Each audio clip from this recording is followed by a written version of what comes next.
का है। और अगर ये 50 MCQ को आप अच्छा से कर पा रहे हैं, इसमें बहुत आप अच्छा से अटेंड कर पा रहे हैं, तो आप कंफर्म मानिए कि आपका तैयारी बहुत अच्छा है। तो चलिए स्टार्ट करते हैं।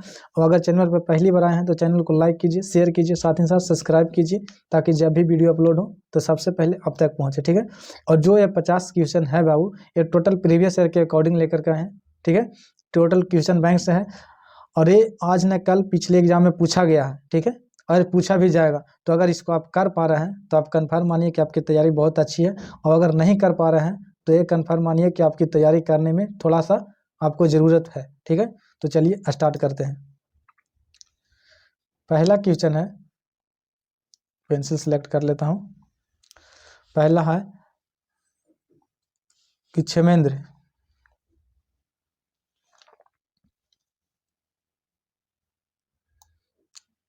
की रचना कौन सी है? तो कौन सी है? मुद्रा राक्षस, अर्थशास्त्र, बृहद कथा एवं मंजरी, ठीक है, या कथित कथा सरित सागर। तो कौन हो जाएगा? तो ये जो है बाबू क्षेमेंद्र की जो रचना है वो option number C, option number C Brihad Katha एवं मंजरी है। ऑप्शन नंबर सी हो जाएगा, ठीक है। और ये टोटल जो है बाबू आपका प्रीवियस ईयर के अकॉर्डिंग अभी भी आई है। अगर ये आप छोड़ रहे हैं तो कन्फर्म मानिए कि आपका तैयारी अच्छा नहीं है, इसलिए आपको तैयारी करने की जरूरी है, ठीक है। सेकंड नंबर है कि इंडिका की रचना किसने किया था, या किसकी रचना है? तो बात बराबर है, चाणक्य ने, मेगास्थनीज ने, हर्षवर्धन ने, या फिर कालिदास ने। तो किसने लिखा था? तो देखिए इंडिका की जो रचना बाबू वो मेगास्थनीज ने किया था। Option number B, option number B Megasthenes ने किया था, ठीक है। उसके बाद तीसरा नंबर है कि किस गुप्त शासक को लिच्छवी दौहित्र कहा जाता है? लिच्छवी दौहित्र के मतलब समझते हैं, यानी कि नाती कहा जाता है, ठीक है। तो किसको? समुद्रगुप्त को, चंद्रगुप्त को, कुमारगुप्त को, या फिर स्कंदगुप्त को। तो देखिए लिच्छवी जो दौहित्र कहा जाता है बाबू, वो कहा जाता है समुद्रगुप्त को। ऑप्शन नंबर ये हो जाएगा, ठीक है। ये जो है से गुप्त काल के सबसे प्रतापी शासक थे, और इन्हीं का घोड़ा जो है 7 समुद्र का पानी पिया करता था, ठीक है। और समुद्रगुप्त को यानी कि नेपोलियन से तुलना किया गया है। किससे? नेपोलियन से। उसके बाद 4 नंबर क्वेश्चन है कि गुप्त काल में हस्ती सेना का प्रधान कौन होता था? यानी कि प्रधान को क्या कहते थे या कौन होता था? बात बराबर है, ठीक है। तो महासंधि विग्रही, या फिर महाश्रावपति, या फिर महापिलुपति, या फिर महाबलाधिकृति। तो क्या चीज किनको कहा जाता था? तो गुप्त काल में हस्ती सेना का जो प्रधान होता था बाबू, वो ये कहा जाता था महापिलुपति को। Option number C, option number C हो जाएगा, ठीक है। उसके बाद है 5 नंबर क्वेश्चन है कि निम्न में से महिला संत थी, यानी कि महिला संत कौन थी? तो मीरा थी, अंडाला थी, कराइकल थी, या फिर इनमें से सभी थी। तो कौन थी? तो देखिए महिला संत में ये सब सभी आते हैं, जो है से मीरा, अंडाला, कराइकल सभी महिला संत थी, इसलिए ऑप्शन नंबर डी हो जाएगा, इनमें से सभी हो जाएगा, ठीक है, इनमें से सभी, डी। उसके बाद 6 नंबर क्वेश्चन है कि धर्म की शुरुआत किसने की थी? तो धर्म की शुरुआत किसने किया था? चंद्रगुप्त मौर्य ने। देखिए क्वेश्चन भी दिखा देते हैं, क्वेश्चन नहीं अट नहीं पाएगा। चंद्रगुप्त मौर्य ने, फिर चंद्रगुप्त विक्रमादित्य ने, अशोक ने, या फिर कनिष्क ने। तो देखिए धर्म की जो शुरुआत किया था बाबू वो ये अशोक ने किया था। Option number C. और मौर्य वंश के सबसे प्रतापी शासक भी थे, ठीक है। और इन्हीं ने कलिंग पर आक्रमण भी किया था और कलिंग विजय भी किया था, ठीक है। और कलिंग को जो इन्होंने आक्रमण किया था, इसका जो जानकारी मिलता है वो 13वां शिलालेख से मिलता है। यह भी क्वेश्चन आता है कि कलिंग आक्रमण जो हुआ था से कौन शिलालेख से पता चलता है? तो ये आप याद रखिएगा कि 13वां शिलालेख से, ठीक है। उसके बाद 7 नंबर क्वेश्चन है कि समुद्रगुप्त की तुलना किस यूरोपीय शासक से किया जाता है? जस्ट पीछे बताए थे, किससे किया जाता है? हिटलर से, नेपोलियन से, बिस्मार्क से, या फिर मुसोल से। तो देखिए समुद्रगुप्त की तुलना जो है से यूरोपीय शासक किससे? तो नेपोलियन से किया जाता है। ऑप्शन नंबर बी हो जाएगा, ठीक है, ऑप्शन नंबर बी, यानी कि नेपोलियन से किया जाता है।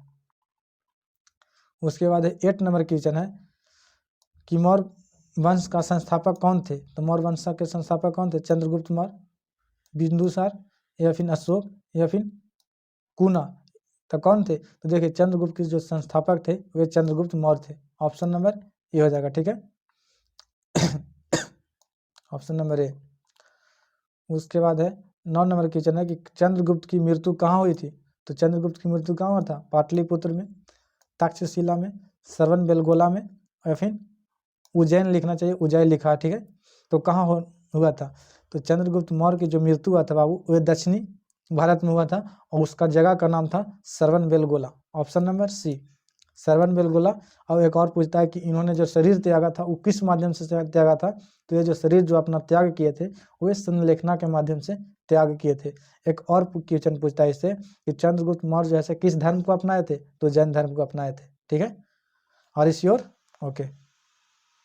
उसके बाद 10 नंबर कि चंद्रगुप्त मौर्य किस धर्म को आप मानने वाले थे? आ गया क्वेश्चन में, तो किस धर्म को मानने वाले थे? जैन धर्म को। ऑप्शन नंबर बी हो जाएगा, जैन धर्म को मानने वाले थे, ठीक है। उसके बाद 11 नंबर कि मौर्य वंश का अंतिम राजा कौन थे? तो मौर्य वंश का जो अंतिम राजा था वो कौन था? अशोक था, कुणाल था, संपत्ति था, या फिर बृहद्रथ था? देखिए सबसे जो प्रतापी शासक हुए वे अशोक हुए थे मौर्य वंश के, ठीक है। और जो सबसे अंतिम शासक हुए वे बृहद्रथ हुए थे। ऑप्शन नंबर डी, क्या चीज? तो बृहद्रथ, ऑप्शन नंबर डी। उसके बाद है 12 नंबर कि मौर्यकालीन टकसाल का प्रधान कौन होता था? तो मौर्यकालीन टकसाल का प्रधान कौन जो होता था? कोषाध्यक्ष, मुद्राध्यक्ष, पन्नाध्यक्ष, या फिर लावण्य अध्यक्ष? तो टकसाल का प्रधान कौन होता था? तो ये जो होता था बाबू ऑप्शन नंबर सी, पानाध्यक्ष होता था। ऑप्शन नंबर सी, पानाध्यक्ष, ठीक है। उसके बाद 13 नंबर क्वेश्चन है कि मौर्य वंश की राजधानी कहाँ थी? तो मौर्य वंश की राजधानी कहाँ था? विदिशा, दिल्ली, पाटलिपुत्र, या फिर राजगीर? तो मौर्य वंश का जो राजधानी था बाबू वह कहाँ था? तो ये जो राजधानी था ऑप्शन नंबर सी यानी कि पाटलिपुत्र। ऑप्शन नंबर सी, ठीक है। उसके बाद 14 नंबर क्वेश्चन है कि मौर्यकालीन कलिंग राज कहाँ स्थित है? तो मौर्यकालीन जो कलिंग राज था वह कहाँ स्थित है, जो कि आज का नाम है? तो आज का नाम कहाँ हो जाएगा? बिहार, बंगाल, उड़ीसा, या फिर मध्य प्रदेश? तो देखिए कलिंग जो है बाबू वह पड़ता आपका उड़ीसा में। ऑप्शन नंबर सी, ठीक है, उड़ीसा में। और एक और पूछता है कि कलिंग का जो युद्ध हुआ था, मतलब कि जो अशोक ने किए थे वे किस थी, कौन सा शिलालेख से पता चलता है? तो ये जो पता चलता है 13वां शिलालेख से। ये बहुत इंपॉर्टेंट है आपके लिए, ठीक है। अभी तक चैनल को लाइक नहीं किए तो लाइक कीजिए, सब्सक्राइब कीजिए, साथ ही साथ शेयर भी कीजिए, है ना, ताकि जब भी अपलोड हो तो सबसे पहले आपको पता चले। मौर्य वंश के समाहर्ता कौन था? तो मौर्य वंश के समाहर्ता कौन था? केंद्रीय मंत्री, राजकोषीय कर संग्रहालता, या फिर मुख्य न्यायाधीश, या फिर अंतःपुर का रक्षक? तो देखिए मौर्य वंश का जो समाहर्ता होता था वह अधिकारी होता था। तो समाहर्ता जो अधिकारी होता था बाबू वह राजकीय कर संग्रह अधिकारी होता था। Option number B, option number B हो जाता, ठीक है। उसके बाद है 16 नंबर है कि मौर्य काल में ब्रह्म देह का क्या होता था? तो ब्रह्म देह का मतलब क्या चीज होता था? ब्रह्म देह मतलब होता है कि ब्राह्मण का दान देना होता था, ठीक है। तो क्या चीज होता था? पशु होता था, धन होता था, भूमि होता था, या कृषि होता था? तो देखिए मौर्य वंश का जो है ये आपको दान दिया करते थे, वही भूमि दान करते थे। कौन सी? तो भूमि दान करते थे, है ना, ब्राह्मण को भूमि दिया करते थे। ऑप्शन नंबर सी, ठीक है। उसके बाद 17 नंबर है कि अशोक का व्यक्तिगत धर्म क्या चीज था? तो अशोक का जो व्यक्तिगत धर्म था बाबू वह था बौद्ध धर्म। ऑप्शन नंबर ए, कौन धर्म था? तो ये जो था से बौद्ध धर्म था। लेकिन एक बात था, ध्यान था, ये रखिएगा कि जो बौद्ध धर्म अपनाए थे वो व्यक्तिगत अपनाए थे, न कि पर्सनल सबके लिए अपनाए थे। सबको कहते थे कि आपका जो धर्म अपनाने का मन है अपनाइए, अपना स्वेच्छा से कीजिए, ऐसा कोई फोर्स नहीं है कि आप भी बौद्ध धर्म को अपनाइए। इसीलिए इन्होंने धर्म की शुरुआत किया था, ठीक है। उसके बाद है कि अशोक ने महेंद्र एवं संघमित्रा को धर्म के प्रचार के लिए किस देश में भेजा था? तो कहाँ भेजा था? जापान में, मिस्र में, बर्मा में, या फिर सिंघल द्वीप में? तो देखिए महेंद्र और संघमित्रा जो थे से इनका क्या चीज थे? तो इनका पुत्र और पुत्री थे। महेंद्र जो था से अशोक का पुत्र था खुद के, और फिर संघमित्रा जो थे से इनका पुत्री थी, ठीक है। और वे अपने धर्म के प्रचार के लिए यानी कि बौद्ध धर्म के प्रचार के लिए इन्होंने अपना बेटी को और बेटा को कहाँ भेजा था? तो संघल द्वीप में। ऑप्शन नंबर डी, जो कि आज जिसको नाम से जाना जाता है क्या चीज? तो संगल द्वीप को नाम है श्रीलंका, ऑप्शन नंबर डी। उसके बाद 19 नंबर की अशोक किस वंश का शासक था, तो किस वंश का शासक था, नंद वंश, मौर्य वंश या गुप्त वंश या फिर चोल वंश। तो इतना तो आपको पता होना चाहिए, ठीक है, कि अशोक जैसे मौर्य वंश का शासक था, ऑप्शन नंबर बी, ठीक है। उसके बाद है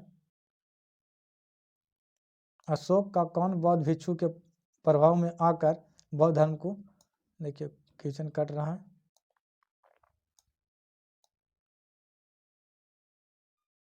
बौद्ध धर्म को समर्थन बनाया था, तो किसके अति में आकर बनाए थे, तो ये जो बनाए थे बाबू किसके, कुमारगुप्त को, कुमारगुप्त, उपाली, राधागुप्त या फिर नागसेन। तो देखिए ये जो अपना बौद्ध धर्म अपनाए थे बाबू अशोक, वो कुमारगुप्त के कहने पर, यानी कि कहा जाता है कि चचेरा भाई थे, ऐसा बताया जाता है, ठीक है। तो ऑप्शन नंबर ये हो जाएगा, कुमारगुप्त के ही प्रभाव में आकर के ये अपना बौद्ध धर्म को अपनाए थे। उसके बाद है 21 नंबर कि राजगिरी की नगर बधू का नाम था, यानी राजगिरी की जो नगर बधू थी उसका नाम क्या चीज था, तो माधवा था, अम्पाली था या फिर तिसछिता था या फिर सालबती थी। तो देखिए राजगिरी का जो है से जो नगर बधू थी उसका नाम था सालबती, ऑप्शन नंबर डी, ठीक है, सॉरी ऑप्शन नंबर डी हो जाएगा, ठीक है। उसके बाद है किसने लिखा वास्तविक सुकर्म वह है, यानी वास्तविक सुकर्म मतलब कि करने का मतलब कि कर्म वह है जिससे प्रजा खुशी तथा प्रसन्न है। तो किसने कहा था, तो ये बात किसने किया था, मेगास्थनीज ने, चंद्रगुप्त ने, बिंदुसार ने या फिर कौटिल्य ने। तो ये जो बात किया था बाबू वो किसने किया था, तो ये जो बात किए थे कौटिल्य ने, ऑप्शन नंबर डी, किसने, तो कौटिल्य ने किए थे, ठीक है, ऑप्शन नंबर डी। उसके बाद है चंद्रगुप्त मौर्य के काल में कलिंग की राजधानी कहाँ थी, तो चंद्रगुप्त मौर्य के काल में कलिंग की राजधानी कहाँ थी, तक्षशिला, उज्जैनी, तोसली या फिर पाटलिपुत्र। तो ये जो कहाँ था, तो ये जो था बाबू आपका तोसली था, ऑप्शन नंबर सी, कहाँ था, तो तोसली था। उसके बाद है 24 नंबर कि आर्यभट्ट कहाँ का वासी था, यानी कि आर्यभट्ट कहाँ के रहने वाले थे, तो आर्यभट्ट जो था कहाँ से, मालवा का, कश्मीर का, तक्षशिला का या फिर पटना। तो आर्यभट्ट ने किसका खोज किया था, ये पता है आपको, आर्यभट्ट ने जो से जीरो की खोज किया था, जो हम लोग मैथ में पढ़ते हैं जीरो, वे आर्यभट्ट ने किए थे। और आर्यभट्ट का जो जन्म स्थान था बाबू वे था पटना, यानी कि पाटलिपुत्र, ऑप्शन नंबर डी हो जाएगा, ठीक है, पटने के ही रहने वाले थे आर्यभट्ट। उसके बाद है कि द्वितीय नगरीकरण के नगरों को क्या कहा जाता है, तो द्वितीय नगरीकरण को क्या चीज कहा जाता है, ताम्रयुगीन, कांस्ययुगीन, लौहयुगीन या फिर इनमें से कोई नहीं। तो देखिए पहला जो था से कांस्ययुगीन था, पहला जो नगरीय सभ्यता था वो कांचे था, तो हड़प्पा सभ्यता थी, ठीक है। उसके बाद जो दूसरा है हड़प्पा सभ्यता को तो कांस्ययुगीन सभ्यता बोला गया, लेकिन दूसरा जो है वैदिक सभ्यता को ही हम लोग नगरीय सभ्यता मानते हैं दूसरी, और उसमें जो है कैंची का खोज हुआ था, लोहे का खोज हुआ था, इसलिए कह सकते हैं कि दूसरी नगरीय सभ्यता कौन थी, तो ये कांस्ययुगीन नगरीय सभ्यता थी, ऑप्शन नंबर सी हो जाएगा, है ना, ऑप्शन नंबर सी। उसके बाद है कि भारत का प्राचीनतम ज्ञात अभिलेख कौन सा है, तो भारत का सबसे पुराना जो है से कौन सा है, तो सारनाथ का अभिलेख, गिरनार का अभिलेख, बोजागोई का अभिलेख या फिर मथुरा का अभिलेख। तो सबसे जो पुराना जो है से बाबू आपका बोजागोई का अभिलेख था, ऑप्शन नंबर सी हो जाएगा, क्या चीज, तो बोजागोई का अभिलेख है, ठीक है, बोजागोई का अभिलेख। उसके बाद है कि मेगास्थनीज किस यूनानी शासक के राजदूत के रूप में पाटलिपुत्र में आया था, तो किस यूनानी शासक के रूप में आया था, देखिए क्वेश्चन पढ़ा देते हैं, मेगास्थनीज किस यूनानी शासक के राजदूत के रूप में पाटलिपुत्र में आया था, तो किसके नेतृत्व में आया था, तो पहला है सिकंदर, फिलिपीन, सेल्यूकस या फिर डिमिकेसर। तो देखिए जो है ना सेल्यूकस जो था से उसका सिकंदर का सेनापति था, ठीक है। तो जब सिकंदर ने यहाँ से हार अपना मानकर वापस लौट रहा था, तो उसी समय ने चंद्रगुप्त की वीरता को देखते हुए सेल्यूकस निकेटर ने अपना बेटी का विवाह कार्नेलिया का अपना जो है से चंद्रगुप्त मौर्य के साथ कर दिया। तो उसने अपने बेटी की रखवाली के लिए एक राजदूत भेजा था, उसका नाम था क्या जी, मेगास्थनीज, ठीक ना। तो वही पूछा है कि मेगास्थनीज किस यूनानी शासक के राजत्व बंद कराया था, तो ये जो है से क्या जी, सेल्यूकस के, ऑप्शन नंबर सी, ठीक है। उसके बाद है कि कलिंग युद्ध का वर्णन किस अभिलेख से मिलता है, अभी जस्ट पीछे बताएं इसलिए बार बार इसको नहीं बताएंगे, ऑप्शन नंबर सी डी हो जाएगा, 13वां शिलालेख से, ऑप्शन नंबर डी यानी कि 13वां शिलालेख से, ठीक है। आप कमेंट बॉक्स में बताइएगा कि इसमें से आपका कितना सही हो पा रहा है, ठीक है। अगर सही है तो आप बताइएगा कमेंट बॉक्स में कि हाँ आपको इतना सही हुआ, और आपको किस चीज़ का और तैयारी करने की ज़रूरत है ये भी बताइएगा, ठीक है। चीनी यात्री फायान किस शासक काल के दरबार में आया था, यानी किसके शासन काल के दरबार में भारत आया था, तो चंद्रगुप्त मौर्य के, विक्रमादित्य के, अशोक के, या फिर कनिष्क के। तो फायान जो है बाबू आपको विक्रमादित्य चंद्रगुप्त द्वितीय के दरबार में आया था, ऑप्शन नंबर बी हो जाएगा, ठीक है, ऑप्शन नंबर बी। उसके बाद है मेगास्थनीज किस भारतीय शासक के दरबार में आया था, तो किसके दरबार में आया था, ये जो आया था से चंद्रगुप्त मौर्य के दरबार में। जो पहले एक्सप्लेन कर दिए उसको हमको नहीं करना है, ठीक है, ऑप्शन नंबर सी हो जाएगा, ठीक है। उसके बाद है किस अभिलेख में सती प्रथा का उल्लेख मिलता है, तो किस अभिलेख में, प्रयाग अभिलेख में, एरन अभिलेख में, मेहरौली अभिलेख में, मथुरा अभिलेख में। तो देखिए सती प्रथा के जो साक्ष्य मिलता है बाबू वह मिलता है एरन अभिलेख में, ऑप्शन नंबर बी, ठीक है। बैकग्राउंड से थोड़ा आवाज़ जा रहा हो इसलिए मैनेज कीजिएगा, है ना। उसके बाद है बाणभट्ट की रचना कादम्बरी में किस शासक का वर्णन है, तो बाणभट्ट की रचना कादम्बरी में किस शासक का वर्णन है, तो चंद्रगुप्त मौर्य का, अशोक का, चंद्रगुप्त विक्रमादित्य का, या फिर हर्षवर्धन का। तो देखिए इसमें जो है से हर्षवर्धन का, ऑप्शन नंबर डी। बाणभट्ट की रचना में है से कादम्बरी लिखे थे बाणभट्ट ने, और ये जो है से हर्षवर्धन के दरबार में रहते थे इसलिए हर्षवर्धन के ही काल का पता चलता है, ठीक है। उसके बाद है गुप्त संवत कब और किसके द्वारा शुरू किया गया था, तो गुप्त संवत कब और किसके द्वारा, तो घटोत्कच के द्वारा 300 ईस्वी में, फिर श्रीगुप्त द्वारा 309 से 10 ईस्वी में, फिर समुद्रगुप्त द्वारा 324 में, उसके बाद है चंद्रगुप्त प्रथम 319 से 320 ईस्वी में। तो जैसे गुप्त संवत का जो है से ये जो हो जाएगा आपका, ये हो जाएगा चंद्रगुप्त प्रथम के शासनकाल में हुआ था, ऑप्शन नंबर डी, ठीक है, ऑप्शन नंबर डी। उसके बाद है पंचतंत्र की रचना किसने किया था, तो पंचतंत्र की रचना किसने, आर्यभट्ट ने, बारह मिहिर ने, कालिदास ने, या फिर विष्णु शर्मा ने। तो जो है से पंचतंत्र की रचना विष्णु शर्मा ने किया था, ऑप्शन नंबर डी हो जाएगा, Vishnu Sharma, option number D हो जाएगा, है ना। उसके बाद है कि प्राचीन नालंदा विश्वविद्यालय के संस्थापक कौन थे, तो अशोक थे, समुद्रगुप्त थे, स्कंदगुप्त थे, ऑप्शन नीचे और कुछ होगा, तो ये जो है से स्कंदगुप्त थे, ऑप्शन नंबर सी, स्कंदगुप्त, ठीक है, स्कंदगुप्त नहीं, ये जो है से स्कंदगुप्त होगा, हाँ ऑप्शन मेरा कन्फ्यूजन है इसलिए इसको फिलहाल के लिए छोड़ दीजिए, कहे कि ऑप्शन डी भी कटा हुआ है ना। उसके बाद है 36 नंबर है कि भारतीय इतिहास का कौन सा काल स्वर्ण काल कहा जाता है, तो कौन सा काल है, मौर्य काल, गुप्त काल, मुगल काल, या फिर अंग्रेजों का काल। भैया अंग्रेज के काल से कभी मत प्रसन्न होइएगा कि स्वर्ण काल कहा जाएगा, कभी नहीं, लूट के चला गया साला डलहौजिया ने, है ना। इसलिए जो है से सबसे ज़्यादा जो स्वर्ण काल माना जाता है वह गुप्त काल को माना जाता है, ऑप्शन नंबर बी, ठीक है। उसके बाद है अर्थशास्त्र में कितने प्रकार के विवाहों का उल्लेख है, तो 2 प्रकार के, 4 प्रकार के, 8 प्रकार के, या फिर 10 प्रकार के। तो ये जो है से आपका 8 प्रकार के उल्लेख है, कितने प्रकार के, 8 प्रकार के। और इसमें भी है से लव मैरिज का उल्लेख किया गया, इसलिए आप बताइएगा कि आप कौन प्रकार के कर रहे हैं, है ना।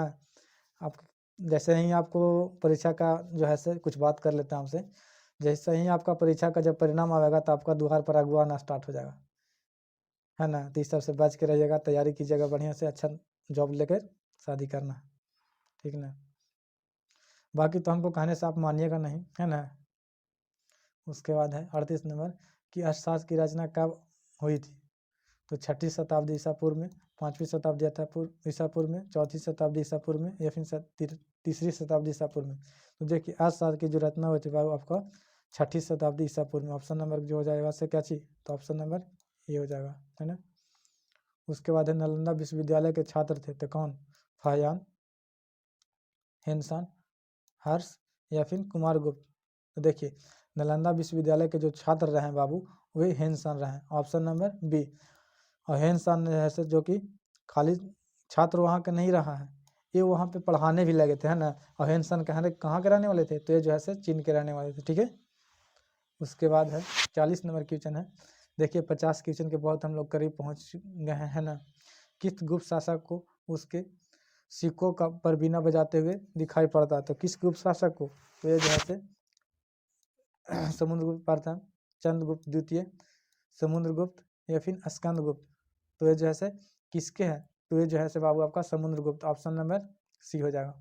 समुद्रगुप्त को है से उसी के काल में सिक्का पर जो है से बिना बजाते हुए फोटो दिया गया है। इससे पता चलता है कि समुद्रगुप्त जो है से वे संगीत से भी प्रेम करते थे, है ना। आप कमेंट बॉक्स में बताइएगा जरूर कि आपको कितना सही हो रहा है। अगर सही इसमें 50 में से मान के चलिए 40 प्लस आपको हो रहा है तो बहुत अच्छा तैयारी है, और आपको थोड़ा और मेहनत करने की जरूरी है। और जो आप सोच रहे हैं ना कि फर्स्ट लाकर हमको नाम हो जाएगा, फर्स्ट लाने से आप कुछ नहीं नाम होता है ना। फर्स्ट लाने से उतना ही नाम होता है जितना कि आपको घर वाले खुश हो सके, लेकिन बाहर वाले खुश के लिए आपको टॉप 10 में लाना ही पड़ेगा, है ना। जिससे आपका भी आपका परिवार का भी नाम रोशन होगा, ठीक है। और आगे के लिए भी पढ़ाई करने में आपको जिज्ञासा जगेगा। और जो कहता ना कि आर्ट्स ले लिया तो बहुत हेड दृष्टि से आजकल देखते हैं, तो आर्ट्स वाला को पता नहीं है कि आर्ट्स वाला क्या चीज कर सकता है ना। और जो पढ़ा रहे हैं बाबू ये जो है से आपको ये नहीं सोचिए कि सिर्फ जो है से इंटर तक ही काम आएगा, ये जो है से कॉम्पिटेटिव लेवल में भी काम आएगा, है ना। उसके बाद 41 नंबर, उत्तर पश्चिम भारत से प्राप्त अशोक के अभिलेखों में लिपि का कट रहा है क्वेश्चन, लिपि का प्रयोग किया गया था, यानी कौन लिपि का प्रयोग किया गया था, तो क्या चीज बोला, तो उत्तर पश्चिम बोला ना है। उत्तर पश्चिम में खरोष्टी लिपि, अरमाई लिपि, ब्राह्मी लिपि, ये भी में से कोई नहीं। देखिए उत्तर पश्चिम जैसा ही बोला ना तो ये खरोष्टी लिपि में लिखा गया था, ऑप्शन नंबर ए, ठीक है, खरोष्टी लिपि। उसके बाद है अशोक के कुल कितने अभिलेख अभी तक प्राप्त हो चुके हैं, तो कितने, 35, 30, 40 या फिर 44। तो अशोक के जो है से अभी तक ला टोटल 44 प्राप्त हो सके हैं अभिलेख, ठीक है, ऑप्शन नंबर डी। और एक और पूछता है कि अभिलेख को सबसे पहले किसने पढ़ा था, तो जेम्स प्रिंसप ने पढ़े थे, और कब पढ़े थे, तो 1837 ईस्वी में। यह भी बात पूछता है आपको एग्जाम में, याद रखिएगा कि शिलालेख जो है से अभिलेख जो है से सबसे पहले किसने पढ़ा था, तो जेम्स प्रिंसप ने, और कब पढ़ा था, तो 1837 ईस्वी में। ये भी बात को आपको याद रखना है, ठीक है। उसके बाद है 43 नंबर क्वेश्चन है कि अशोक द्वारा प्रचालित बौद्ध धर्म कहाँ प्रचालित हुआ, तो कहाँ हुआ था, सीरिया में, ब्रिटेन में, श्रीलंका में या जापान में। तो देखिए पीछे भी बताए हैं कि ये जो है से अपना जो बेटी है बेटा है महेंद्र और संघमित्रा, उसको कहाँ भेजे थे, तो सिंगल द्वीप यानी कि श्रीलंका में भेजे थे। तब जहाँ भेजेगा वही ना प्रचार होगा, इसलिए ऑप्शन नंबर सी हो जाएगा, ठीक है। उसके बाद है जीवक ने वैद्य की शिक्षा कहाँ से पाई थी। जीवक जो थे से बाबू एक वैद्य थे, और इन्होंने जो है से शिक्षा कहाँ से पाई थी, तो तक्षशिला, राजगीर, पाटलिपुत्र या फिर वैशाली। तो ये जो है से कहाँ से पाए थे, तो ये तक्षशिला से पाए थे, ऑप्शन नंबर ए हो जाएगा, ठीक है। कहाँ से, तक्षशिला से ही शिक्षा पाए थे। उसके बाद है जीवक जो है से कहाँ के रहने वाले थे, तक्षशिला, बनारस, पाटलिपुत्र या फिर राजगीर। तो जीवक जो है से राजगीर के रहने वाले थे, कहाँ के, ऑप्शन नंबर डी हो जाएगा, कहाँ के, राजगीर के रहने वाले थे, है ना। उसके बाद है जीवक की ख्याति किस रूप में था, तो जीवक क्या चीज थे, व्यापारी थे, प्रशासनिक अधिकारी थे, वैद्य थे या फिर बौद्ध भिक्षु थे। तो जीवक दूसरे से एक वैद्य थे, ठीक है, ऑप्शन नंबर सी हो जाएगा, वैद्य के रूप में इनका जो है से प्रख्याति है। उसके बाद है अंगराज का आधुनिक बिहार के किस जिले में अवस्थित है, तो अंगराज जो है से बिहार के किस जिले में जो अवस्थित है, तो ये जो है बाबू कहाँ, पटना, नालंदा, वैशाली या फिर भागलपुर। तो अंग जो है से भागलपुर की एरिया में पड़ता है, इसलिए भागलपुर हो जाएगा, ऑप्शन नंबर डी, कहाँ, तो भागलपुर हो जाएगा, है ना। उसके बाद है बिंबिसार का संबंध किस वंश से था, तो बिंबिसार का संबंध किस वंश से था, नंद वंश, हर्यंक वंश, शिशुनाग वंश या फिर मौर्य वंश। तो बिंबिसार का संबंध जो था बाबू हर्यंक वंश के था। और बिंदुसार पूछता है, दो है, एक बिंबिसार है, दूसरा बिंदुसार है। तो ये बात को आपको बार बार कंफ्यूजन होता है बिंबिसार और बिंदुसार में। तो याद रखिएगा जो बिंबिसार है वो हर्यंक वंश में थे, ठीक है, और बिंदुसार जो थे से मौर्य वंश में था, ठीक है। तो इसलिए ऑप्शन नंबर बी हो जाएगा। उसके बाद है कि जरासंध का संबंध किस वंश से था। तो जरासंध जो है से किस वंश से बिलोंग करते थे, हर्यंक वंश, बृहद्रथ वंश, या फिर नंद वंश, या फिर मौर्य वंश। तो जरासंध जो है बृहद्रथ वंश से सहयोग करते थे, ऑप्शन नंबर बी, यहीं से ये बिलोंग रखते थे, ठीक है। उसके बाद है आपका लास्ट क्वेश्चन है आपके लिए, आप एक कमेंट बॉक्स में बताइएगा इसका आंसर क्या हो जाएगा कि तक्षशिला किस राज्य में स्थित था। तो मगध में, अंग में, गांधार में, या फिर मल में। तो ये आपके लिए क्वेश्चन है, ये आप कमेंट बॉक्स में बताइएगा कि तक्षशिला किस राज्य में स्थित है, ठीक है। तो इस वीडियो में इतना ही, फिर मिलते हैं नेक्स्ट वीडियो में। और आप कमेंट बॉक्स में ये भी बताइएगा कि आपका कितना सही हुआ है ना। तो चलिए, जय हिंद।